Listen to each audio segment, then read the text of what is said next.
여러분 안녕하십니까? 이번 내용은요, 우리 최근 10년간 문제 출제 경향인데요. 우리가 실용 작물을 어떻게 준비할 것인가에 대한 안내다. 이런 겁니다. 물론 이제 과정상으로 말씀드리자면은 뭐 교재에 목차를 놓고서 설명드려야 하긴 하지만 사실은 그것도 중요하지만 과연 지금까지 어떤 내용들이 우리 식용 작물에 출제했는가, 그것을 국가직과 지방직 통합해서 확인해 보고자 합니다. 근데 이제 이 내용을 드리면서 가르치는 담당 교수로서 고민이 하나가 있어요. 무슨 얘기냐면 사실은 전 과정 어느 부분이 중요하지 않는 부분이 없지 않겠어요. 다 나오고 또 이 문제가 반드시 이렇게 나옵니다 라고 설명하면 좋겠는데, 우리가 공부하는 과정은 이러이러한 범위 내에서 이러이러하게 출제되기 때문에 우리는 이렇게 준비를 해야 된다 라는 설명을 할 수밖에 없습니다. 다만 이걸 줬을 때의 단점이 뭐냐면은 수험생님들은 이 과정, 지금 다음 페이지에는 2021년부터 17년까지 이제 되어 있어서 총 10년간인데, 이걸 제공하다 보면은 시간이 부족할 때는 집중적으로 이 부분만을 공부하면 되긴 한데, 또 한편 하면은 너무 한쪽으로만 치우쳐서 공부하지 않을까라는 걱정이 돼요. 그래서 그게 이제 단점이란 단점이고, 장점 뭐냐면 우리가 많은 분량의 또 넓은 범위의 한 과목을 공부하다 보면 어떤 전력 투구를 해서 또는 집중적으로 공부할 대목이 있고, 그다음에 조금은 미진해도 괜찮은 대목이 있긴 해요. 그래서 그 시간을 조금 절약한다는 의미도 있습니다. 저는 이제 이렇게 지도해 오면서 여러분들을 보면서 겪었던 고민은 뭐냐면, 사실 이런 안내서가 오히려 수험생님들의 공부량을 줄이는데 오히려 역할을 하지 않나 싶어가지고 항상 걱정이긴 해요. 그러나 여러분들이 이걸 바탕으로 해서 이렇게 생각하면 가장 좋을 것 같아요. 최근 10년 동안에 국가직과 지방직에 출제되었던 경향을 다 파악하고, 즉 그런 문제는 반드시 기억을 하고, 그 다음에 이제 추가적으로 우리가 교재나 문제풀이 또는 요약집에 있는 내용을 공부한다면 거의 뭐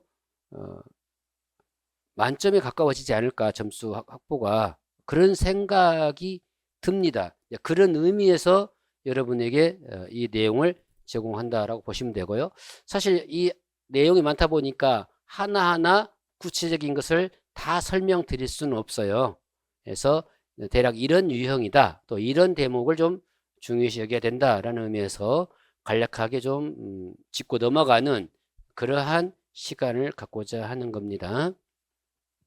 이걸 보게 되면은 2026년도에 지방직은 비어 있죠. 왜냐하면 지방직은 앞으로 여러분들이 봐야 할 시험, 그리고 이제 2027년도에는 여러분들이 이제 처음 도전하신 분들, 도전했지만 좀 아쉽게 합격증을 받지 못한 분들이 이제 공부할 내용이어서 현재 2026년도 지방직은 비어 있다.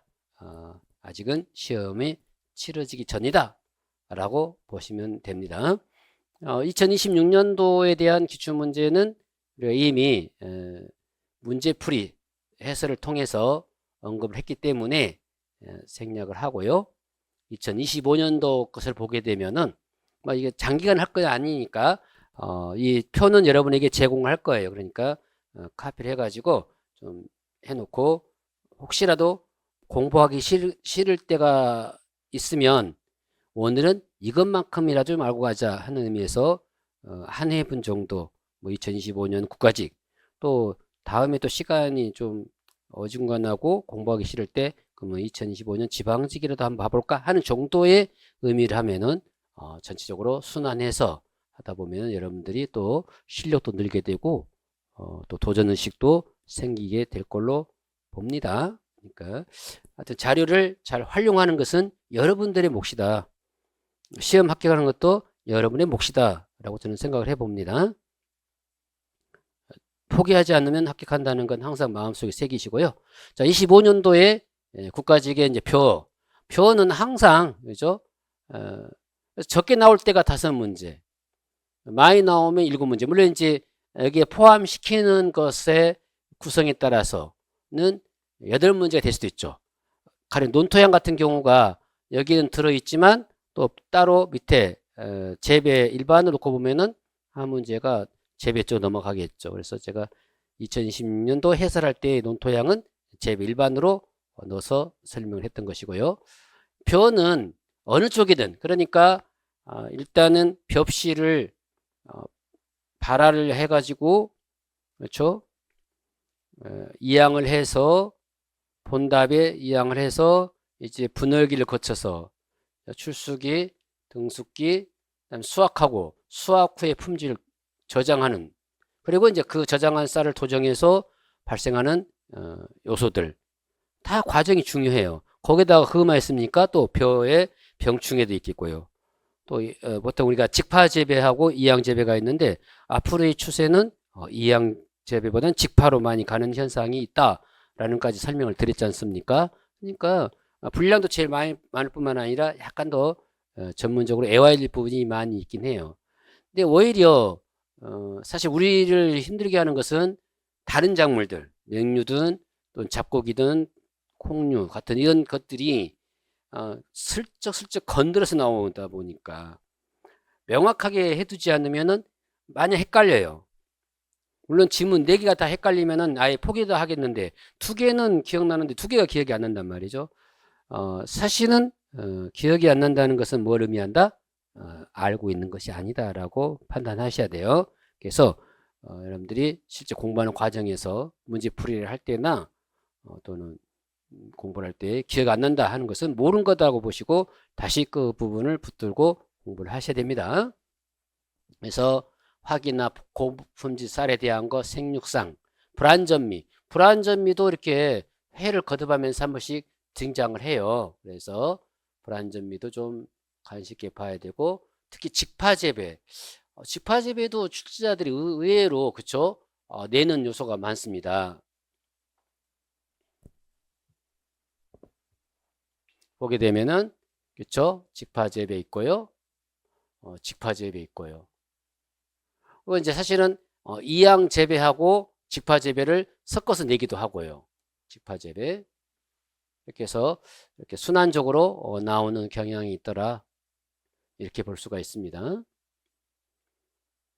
그다음에 수량 증대, 수량 구성 요소, 이것은 그죠?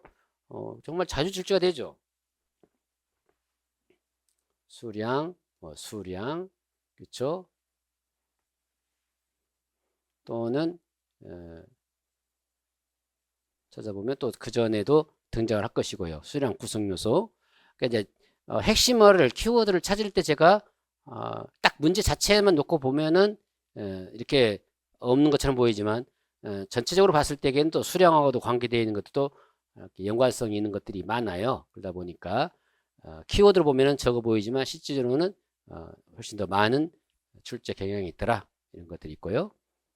다음에 2015년 맹류에서는 미래 종류, 좌지 현상, 우리가 흔히 좌지는 자주 등장하는 건 아닌데 이런 시간에 한번 설명드리죠. 그래서 추파성이 소거되지 못하고 결국은 저온 발화성이, 저온에 적응이 안 되면 나중에 수량 열매를 맺지 못하는 현상을 좌지라고 그랬는데, 그런 좌지 현상 같은 것들이 바로 맹류에서 보이는 특성이죠. 뭐 미리 특성이나 보리 특성 항상 등장을 하죠.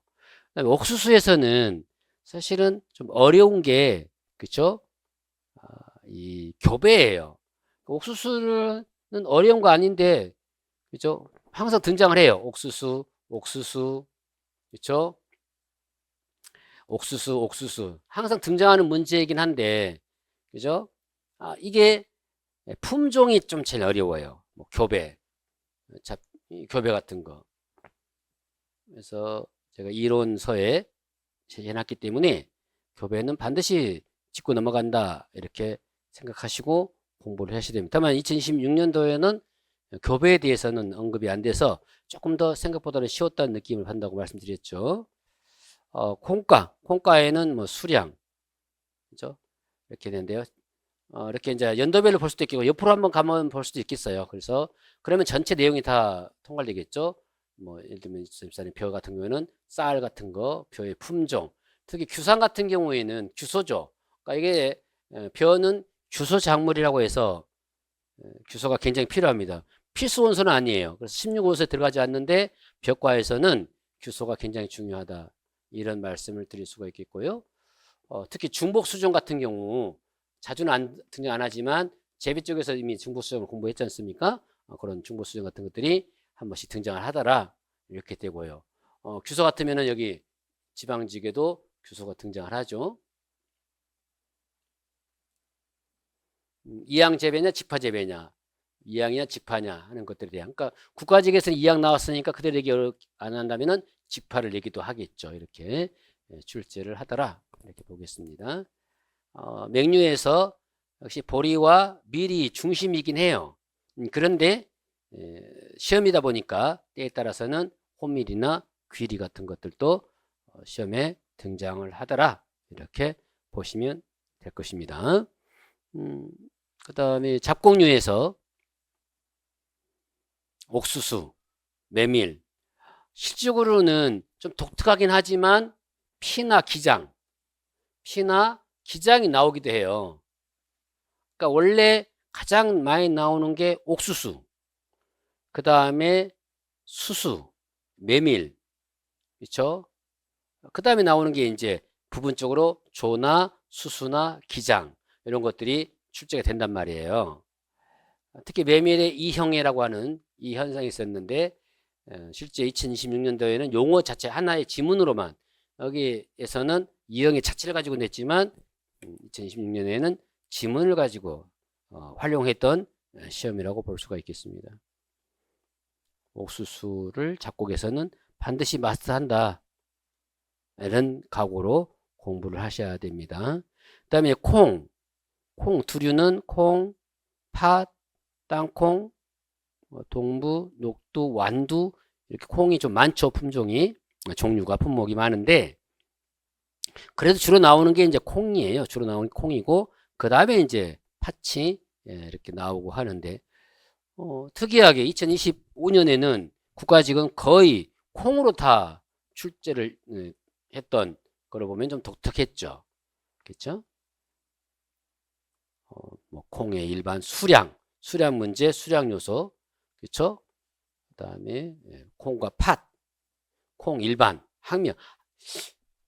제가 이런 시간도 말씀드렸지만 학명이 2020년을 기점으로 해서 여기 2020년 넘어서면은 학명이 잘 시험에 안 나와요.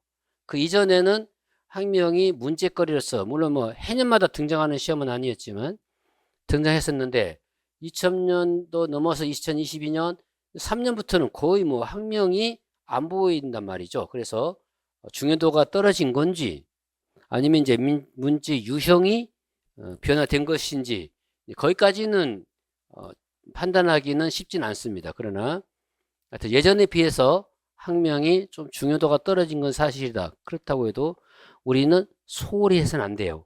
왜냐하면 이전에는 자주 시도했기 때문에. 그래서 여러분 시험 볼 때에 우리 흔히 허를 찌른다고 하잖아요.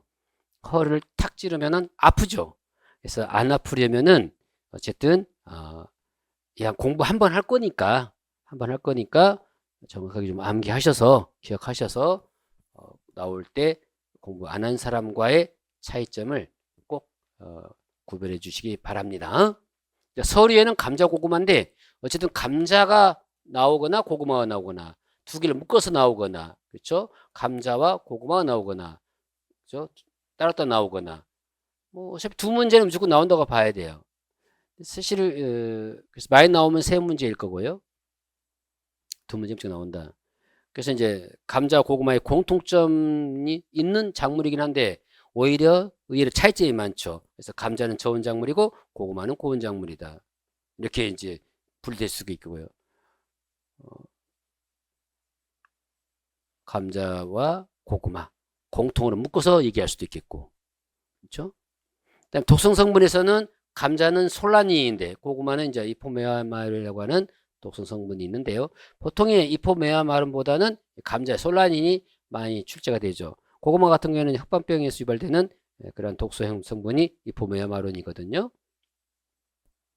이런 걸 재배 일발 보게 되면은 확연하게 이전에 비해서 많이 줄어들었다는 걸 볼 수가 있습니다.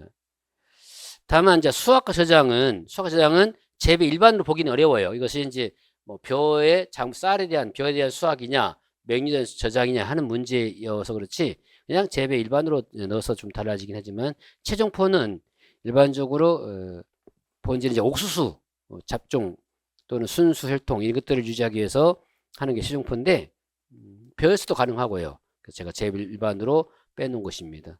제식 밀도 이게 개별 품목이라면 개별 품목에 넣어주면 좋은데 일반화해서 문제 내기 때문에 제식으로 냈고요. 요소 12 같은 거 파종량 오히려 쉽죠. 그 다음 요수량 같은 경우도 좀 쉬운 편이에요. 왜냐면 2g당 건물을 생산하는데 필요 요구량을 요수량이라고 하는데 그죠? 명아주나 호박 이런 것들 요수량이 많고 수수나 기장은 요수량이 적은 작물이죠. 물론 절대적인 값은 아니에요. 절대적으로 요수량이 크다고 해서 물이 절대적으로 많이 필요하거나 요수량이 적다고 해서 절대적으로 물이 적게 필요하거나 하는 것은 아니지만 역시 작물의 생육에 요수량이 적으면 건조에 강하다 이런 말씀을 드렸었죠. 이런 거 있겠고요. 아무래도 이 재배 일반이 많이 나왔던 시기는 2023년도 국가직 지방직 모두 어떻습니까? 재배 일반이 많이 출조가 됐네요. 그래서 타가수정 같은 경우에는 타식성인데 만약에 자식하게 되면 자식일성이 나오고 있는 것이고요. 자식성 같은 경우에는 교잡종이 나오는 교잡종이 나오는 현상이 생기더라. 적산 온도는 의외로 쉽고요. 그렇죠? 경지 이용률도 좀 쉬웠어요. 왜냐하면 그냥 상식적으로 숫자에 대한 개념만 좀 이해하시면은 충분히 문제를 해결할 수 있었던 것이어서 좀 쉬웠던 것이고요. 병은 어느 때 나오더라도 우리 수험생님들의 이렇게 좀 고민을 하게 만드는 게 병인데요. 우리가 병리학을 전공하는 사람도 아니고 그래서 조금 까다로울 수 있는 부분이죠. 특히 병에 대한 그 원인균을 제시할 때는 참 난감하죠. 그래서 최소한 교재에 제시된 것만이라도 공부를 해둘 필요는 있다. 이렇게 보시고요. 의외로 이때 C3 작물, 그래서 C4에는 옥수수 기장 같은 내건성이 강한 강합성 효율이 높은 작물에 대해서 출제를 했던 적도 있습니다. 이게 이제 전반적인 최근 5년간의 출제 경향이었고,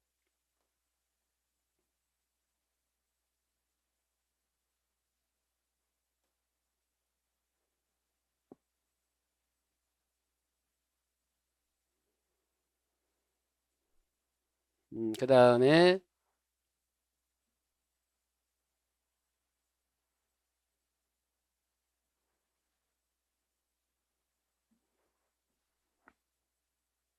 2021년부터 2017년까지 아직 이제 5년간 분야별로 출제되었던 내용입니다. 독특한 게 예전에는 거의 논토양에 대해서 계속해서 출제됐었죠. 그래서 2026년도에서는 제가 별도로 재배 쪽에 넣기도 하고 아니면 이제 그냥 벼에 대한 원래 논토양 얘기할 때는 벼를 많이 하기 때문에 대한 것에 집어넣을 수도 있었는데요. 뭐 이게 재배 일반으로 넘어가도 관계없을 정도로 논토양이 한 번씩 등장을 했더라. 일종 유행처럼 등장을 했죠. 벼를 보게 되면은 발화나 그다음에 병충해 멸구, 그렇죠? 이게 비리 해충이 아니냐, 애멸구에 의한 것들이 뭐냐 하는 거. 여교배가 좀 어렵지만 기본적으로 암기 사항이 있었거든요. 그것만 해두시면은 충분히 풀 수 있었던 것이고, 재현율은 그렇게 어렵진 않아요. 왜냐하면 벼에서 껍질이 벗겼을 때에 얻을 수 있는 무게양이기 때문에 재현율은 의외로 쉽더라. 지방직을 보게 되면은 불안전미가 이렇게 한 번씩 등장을 했었죠. 불안전미. 자, 등장을 했었고, 그 다음에 품종, 유수 형성기 제 방식. 2020년도에는 유독이 벼에서 많이 출제됐습니다. 그래서 벼 작물의 생육뿐만 아니라 쌀의 이용, 벼의 수량까지 나왔기 때문에 그렇고요. 지방직에서는 이제 호분층, 벼의 기공상태, 직파는 하여튼 어느 시기에 계속해서 등장을 했죠. 직파 재배가. 제가 강조했지만 직파가 앞으로의 어떤 추세, 그러니까 용수량, 물도 부족하고 또 노동력도 부족하고 그럴 때 아무래도 그것을 줄이기 위한 재배 방식이 이양보다는 직파거든요.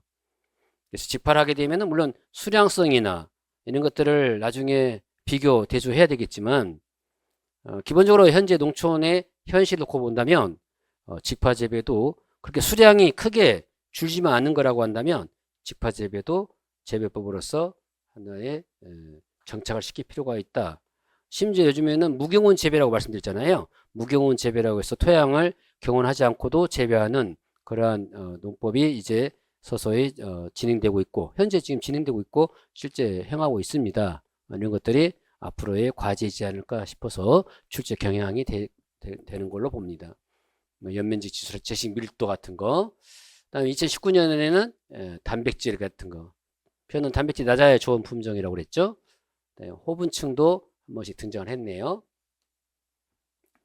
18년도에 보게 되면은 이양재배, 육묘, 쌀의 기능성, 지방직 같은 경우는 10이나 수량.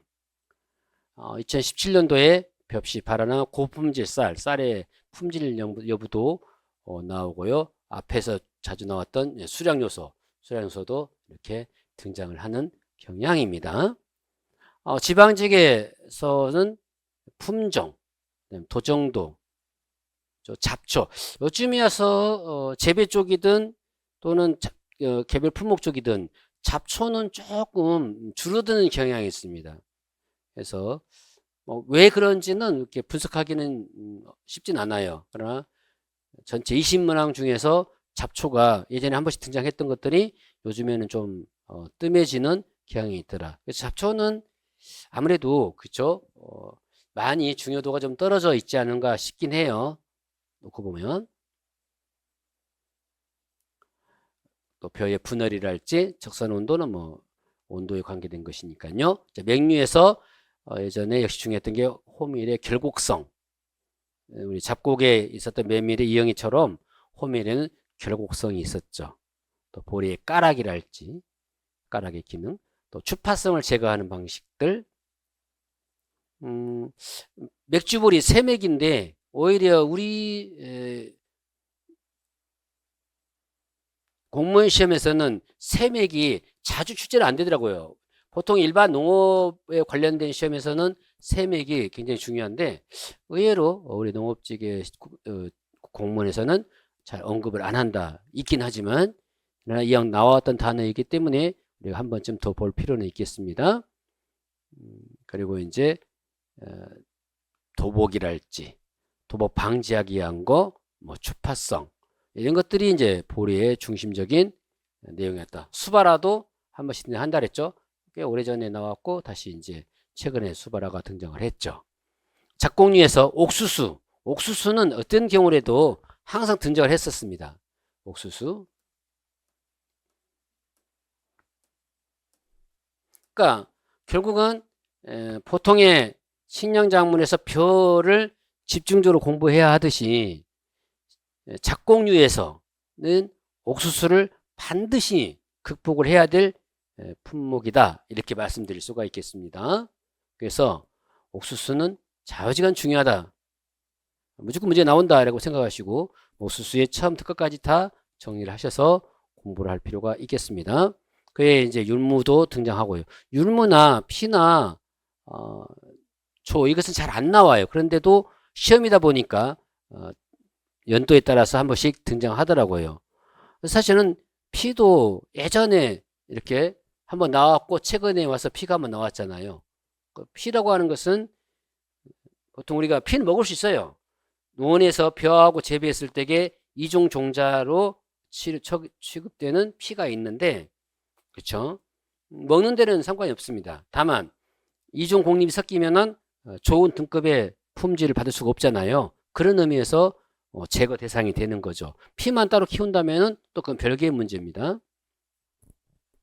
피가 있고 율무, 그다음에 작곡이니까 여러 개 섞여 있었다고 봐야 되겠죠. 여러 개 섞여서 복합적으로 문제를 냈겠다. 이렇게 보시고요. 잡곡이라고 봤을 때는 다 여러 개로 묶일 수 있겠다. 콩류는 협체류, 즉 꽃두리하고 콩을 같이 소비할 수 있는 거, 같이 이용할 수 있는 게 협체류라고 그랬죠. 그래서 우리나라에서는 협체류가 조금 생소해요. 외국의 서양식에서는 협체류가 굉장히 중요하죠.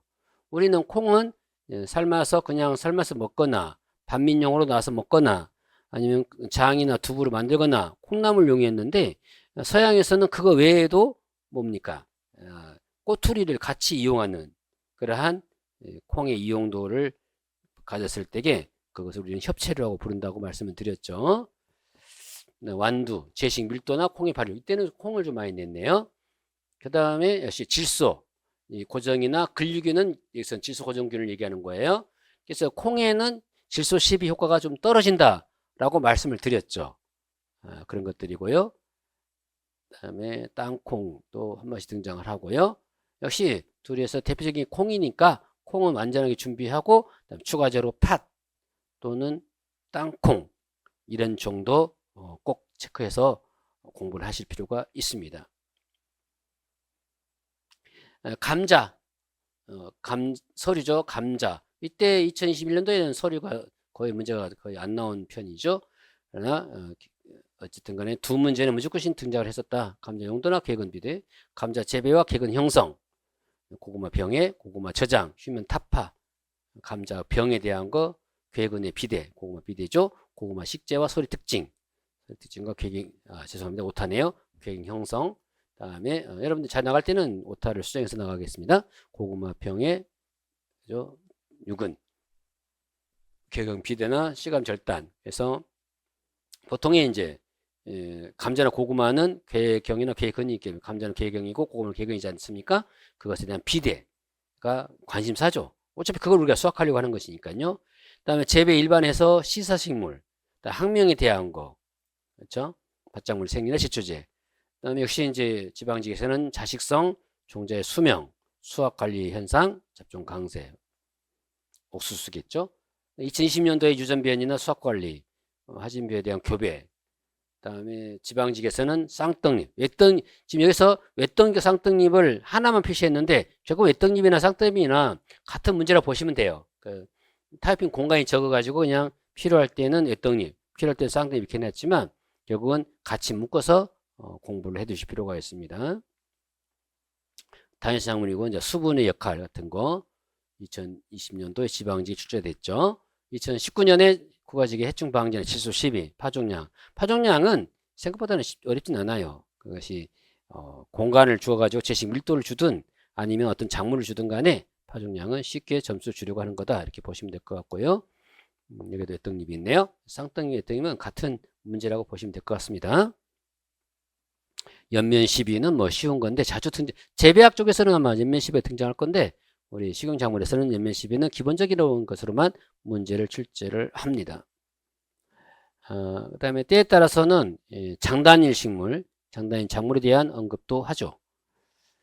그리고 토양 미생물, 무배의 종자 이런 것들이랄지 가장 이제 느린 2017년도에 보면은 자웅동수 순화과정, 밭작물의 품종에 대한 거나 제초제, 토양 입단화도 재배학에서는 굉장히 중시 여기는 분야이긴 한데요. 우리 식용작물에서는 기본적인 것만 아시면 충분히 해결이 가능할 것 같습니다. 그 다음에 이제 조직 배양 같은 경우도 재배 쪽에서는 굉장히 중요하겠지만 식용작물 쪽에서는 가장 기본적인 내용으로 출제를 하죠. 그래서 사실은 원래 이제 커리를 설명하기 위한 과정인데 뭐 커리는 교재 목차 보고 설명을 드릴 거거나 앞으로 어떻게 강의하겠다는 내용이 중심이죠. 그래서 이제 뭐 그것을 교재가 없이도 설명이 가능하니까요.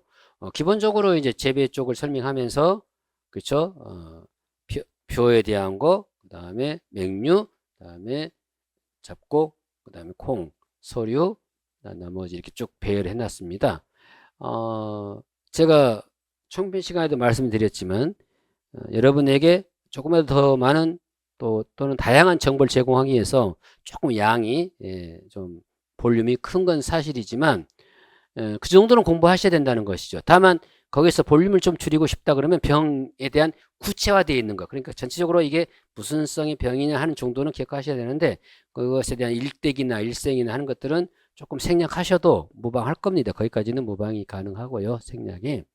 그 외에는 생략할 수 있는 부분이 거의 없습니다. 그러니까 이왕 공부를 준비했으니까 교재 목차에 따라서 잘 준비하시고 기본서나 이론서 또는 문제지 마찬가지로 어쨌든 재배를 공부하지 않은 수험생도 좀 공부가 될 수 있도록 할 수 있도록 가능하면은 좀 쉬운 언어로 설명해 보고자 했는데 다만 시험에 나올 수 있는 용어이기 때문에 수험생 여러분들이 다소 어렵게 느끼는 단어라 할지라도 전문적인 용어가 필요할 때는 그대로 쓸 수밖에 없는 걸 여러분들이 이해하셔야 됩니다. 왜냐하면 시험을 낼 때는 쉽게 풀어서 내지 않거든요. 그런 용어들은 그대로 사용되는 용어이기 때문에 여러분들이 조금 더 용어에 친숙해질 필요는 있다라고 말씀을 드립니다.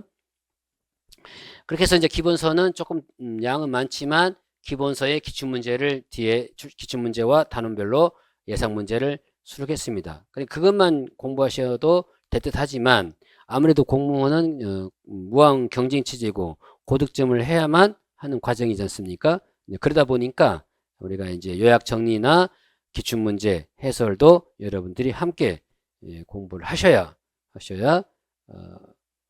비로소 수험장에 나갈 준비가 됐다라고 말씀드리는 건데요. 다만 수험장에 나갈 준비를 말씀드리니까 나는 자신이 없으니까 이번에는 시험 치지 않겠다. 그러실 필요는 없어요. 왜냐하면 난도나 이도가 다른 사람에게는 쉬웠는데 내게는 어려울 수 있지만 반대로 다른 사람에게는 어려웠지만 내게는 쉬울 수가 있거든요. 시험이라는 게 원래 그렇습니다. 다른 사람이 다 맞았을지라도 나는 틀릴 수가 있겠고 다른 사람은 거의 못 맞췄는데 나는 맞힐 수 있는 게 시험이라는 것이죠. 그래서 어느 정도 준비가 되면은 포기하지 말고 시험을 치러보는 것은 필요하죠. 그래야만이 또 시간에 대한 안배. 사실은 일반 여러분들이 공부하는 시간의 흐름과 실전 시험을 대비했을 때의 시간의 흐름 속도는 정말 똑같이 초가 흘러가고 똑같이 분이 흘러가는데 실제 느껴지는 그 시간의 경과는 전혀 다릅니다. 그래서 훨씬 빠르게 여러분들이 상상하는 것보다 훨씬 빠르게 실전 시험에서는 빠르게 지나갑니다. 그래서 시험도 보는 것도 하나의 시험의 준비라고 보시면 돼요. 나는 어느 정도 준비됐을 때 시험 보겠다 그러지 마시고 만약에 시험이 주어진다면 한 번쯤은 시험을 보는 것도 또는 그러니까 오히려 뭐 부정적인 견해 가진 사람들은 자주 봐서 안 되면 그것도 습관된다 하는데 그렇지 않아요. 제가 볼 때는 시험 보는 것도 하나의 기술이기 때문에 그 기술이 쌓일수록 여러분들의 최종 결정적인 순간에 당황하지 않고 또 결정적인 순간에 긴장하지 않고 좋은 점수 내는 겁니다. 그래서 여러분들이 만약에 준비하는 과정 속에서도 시험이 있다 그러면은 자신감 가지고 도전해 보는 것도 하나의 방법일 테다라고 볼 수 있습니다. 정리를 하겠습니다. 공부에는 왕도가 없습니다. 그러니까 절대적인 시간이 필요해요. 보통의 수험생님들이 뭐 간단하게 공부하는 방법 없습니까? 라고 얘기한다면 저의 능력이 부족일 수 있으나 저는 없다고 봅니다. 무조건 시간을 투자해서 공부하고 암기하고 복습하고 써보고 듣고 하는 것이 필요하죠. 그러한 고난의 시간이 지나갔을 때 여러분들의 실력이 쌓이는 거예요. 그거 없이는 절대 쌓이지 않습니다. 그래서 한두 번의 실패를 향하지 마시고 실패가 있기 때문에 성공이 있는 것은 상투적이지만 꼭 필요한 말이에요. 실패를 경험하지 않고서는 성공은 없습니다. 그러하니 사실 선생님이 제가 좀 부족했던 게 여러분 젊은 시절 부족했던 게 실패에 대한 두려움은 없었으나 실패 이후에 다시 재도전하는 자세가 저에게는 없었어요. 아마 다시 도전을 해야 한다는 의식이나 그런 것들이 제 몸에 배어 있었다면은 또 저의 삶이 달라질 수 있었을 것입니다. 저의 경험으로 미뤄봤을 때도 그렇고 또 다년간 몇십 년간 수험생을 지도하는 경험에서 놓고 봤을 때에도 결국 포기하지 않으면 성공한다는 게 진리입니다. 그것은 절대 바뀌지 않아요. 그리고 공부에는 왕도가 없다는 것, 즉 지름길은 그다지 존재하지 않는다는 것은 명백합니다. 그래서 예를 들면 결코 포기하지 마시고 나는 공무원이 되겠다는 일념으로 공부하시면 여러분 언젠가는 공무원이 되어서 여러분 삶과 여러분의 가족과 우리 또 보통 대민이라 그러잖아요. 우리 일반 국민에 대한 봉사를 할 수 있는 기회도 충분히 열릴 것이다. 저는 그렇게 생각합니다. 끝까지 최선을 다해서 공부하시기를 바라고, 차후에 또 궁금한 거 있으면 저에게 회사를 통해서 연락해 주시면 최선을 다해서 안내를 하겠습니다. 차후에 보다 더 새로운 내용이나 진전 내용이 있으면 여러분에게 안내할 것을 약속드리면서 이번 과정 커리큘럼 과정을 마치도록 하겠습니다. 여러분 안녕히 계십시오.